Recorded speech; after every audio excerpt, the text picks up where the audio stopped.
Million subscribers, ప్రతిరోజు 1.5 పైగా views తో ప్రపంచవ్యాప్తంగా ఉన్న తెలుగు వారందరికీ చేరువైన మా ఆదాన్ ద్వారా మీ బిజినెస్ ను యాడ్స్ రూపంలో ప్రమోట్ చేసుకోండి. For more details contact this number.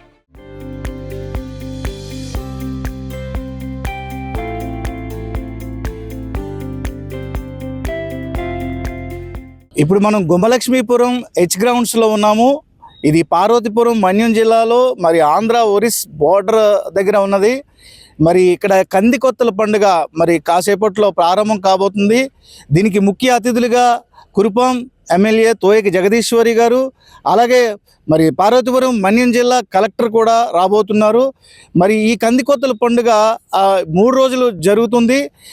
మొదటి 2 రోజులు అయితే మరి ఆదివాసులు తమ ప్రాంతాల్లో ఆ తెగల వారందరూ కూడా చేసుకొని ఆఖరి రోజున మరి ఒకే చోట కూడి మరి ఈ పండుగ జరుపుకుంటారు. అది చివరిగా జరుపుకుంటారు. గిరిజనుల ఆచారాలు సాంప్రదాయాలను ప్రతిబింబించే ఆదివాసుల కందికొత్తల పండుగ పార్వతీపురం మన్యం జిల్లా గుమ్మలక్ష్మీపురం మండలంలోని వైభవంగా జరిగింది. కొండపోడులో సాగు చేసిన కందులు, గంటెలు, జొన్నలు, రాగులు, కొర్రలు, వరి పంటను ముందుగా గిరిజన దేవతలకు నైవేద్యంగా సమర్పించి పండుగను ప్రారంభించి గిరిజన సంఘాల ఆధ్వర్యంలో 3 రోజుల పాటు ఈ కార్యక్రమాన్ని ఘనంగా నిర్వహిస్తారు. గిరిజనుల పండుగకి ముఖ్య అతిథులుగా ప్రభుత్వ విప్ కురుపం ఎమ్మెల్యే జగదీశ్వరి, జిల్లా కలెక్టర్ హాజరయ్యారు. ఈ పండుగలో ముందుగా గొడ్డలమ్మ, జాకరమ్మ తల్లికి పూజలు నిర్వహించి అనంతరం గిరిజన నాయకులు విద్యార్థులతో కలిసి దింసా నృత్యంతో పాల్గొంటారు. వాయిద్యాలు, సాంప్రదాయ గీతాలతో గిరిజన యువత ఉత్సాహంగా గడుపుతారు. గిరిజన మహిళలు ధరించిన సాంప్రదాయ వస్త్రాలు ప్రత్యేక ఆకర్షణగా నిలిచాయి. రైతులు వారి పంటలు, పూలను తీసుకువచ్చి అమ్మవారి వద్ద పెట్టి ప్రత్యేక పూజలు నిర్వహించారు. గిరిజనుల కందికొత్తల పండుగ అనేది మన సంస్కృతికి ప్రతీక. ప్రతి ఏడాది గిరిజనులు కందికొత్తల పండుగలో భాగంగా గొడ్డలమ్మ, జాకరమ్మ అమ్మవార్లని పూజించడం ఆనవాయితీగా వస్తుంది. ఇది కేవలం పండుగ మాత్రమే కాదు, గిరిజనుల ఐక్యతకు, సాంప్రదాయాలకు ప్రతీకగా స్థానికులు భావిస్తారు. గిరిజనులందరూ కూడా ఇది గిరిజనుల పండగ. మరి దీన్ని కూడా ప్రతి ఒక్కరు కూడా వచ్చి ఇక్కడ గిరిజన సంప్రదాయాలు మరి ఎప్పుడు కూడా ఎలా ఉంటాయి అనేది వాళ్ళందరూ కూడా ఇక్కడ పాలు పంచుకోవడం జరుగుతుంది. కాబట్టి దానిలో భాగంగా మరి హెడ్ క్వార్టర్ అయినటువంటి గుమ్మలక్ష్మీపురంలో ఇక్కడ ఉన్నటువంటి చుట్టుపక్కల ఉన్నటువంటి గిరిజన ప్రజలందరూ కూడా ఇక్కడికి వచ్చి మరి గిరిజన పండుగ జరుపుకోవడం కూడా జరుగుతుంది. మరి ఏదైతే గిరిజనులందరూ కూడా నాకు ఆదరించి అభిమానించి ఓట్లు వేసి గెలిపించినందుకు ప్రజలకి అన్ని వేళలా సేవ చేస్తూ ప్రజలకి ఏ కష్టం వచ్చినా తోడుగా ఉంటానని ఈ సందర్భంగా తెలియజేస్తూ, గిరిజన పండుగ అంటే ప్రతి సంవత్సరము 3 రోజుల పండుగ జరుపుకుంటాం. శుక్ర, శని, ఆదివారం.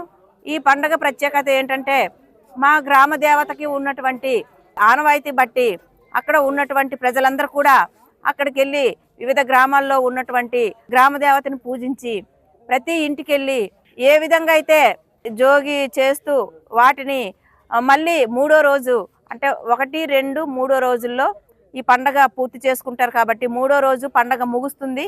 ముగిసిన తర్వాత 4వ రోజు అవన్నీ అయిన తర్వాత జోగి చేసినటువంటి బియ్యాన్ని ఏదైతే ఉంటాయో అవన్నీ కూడా అందరూ అవి వంట చేసుకొని చక్కగా అందరూ కూడా ఒక ఆనందాన్ని పంచుకుంటారు. ఆదివాసులు ప్రకృతిని ఆరాధిస్తూ ప్రతి పండుగను విశిష్టంగా జరుపుకోవడం ఆనవాయితీ. కందికొత్తల పండుగ గిరిజనుల జీవన శైలిని అద్దం పడుతుంది.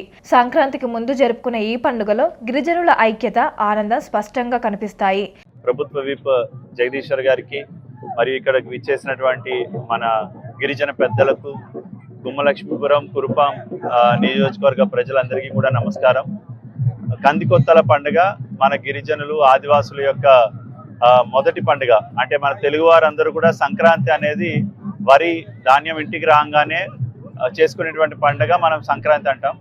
కానీ మన గిరిజనులకి ప్రతి ఒక్క పంట ఇంటికి రాగానే దాన్ని పూజించి వనదేవతకు సమర్పించి తర్వాత పండుగ చేసుకుంటారు. ఇది ఎన్నో సంవత్సరాల నుంచి ఆనవాయితీగా వస్తున్నటువంటి పండుగ ఆచారాలు. దీన్ని ఎంతో ఉత్సాహంగా ఇక్కడ ప్రజలందరూ కూడా, ఈ చుట్టుపక్కల ఉన్న గిరిజన ప్రజలందరూ కూడా వారి యొక్క ఇంటి దగ్గర నుంచి ఈ కందుల్ని, ఈ వరి ధాన్యాన్ని తీసుకొని వచ్చి అమ్మవారికి సమర్పిస్తున్నారు, వనదేవతకి. ఈ సంస్కృతి సంప్రదాయాలని మనం అందరం కూడా కాపాడుకోవాలి.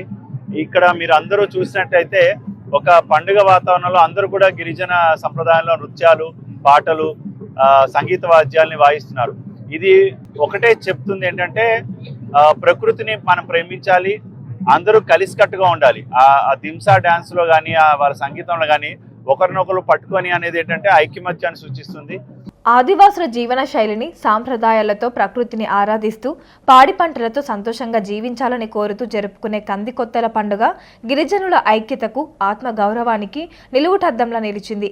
సాంప్రదాయాలు, సంస్కృతులు పునరుద్ధరించే ఈ ఉత్సవం గిరిజన జాతికి గర్వకారణమవుతోంది.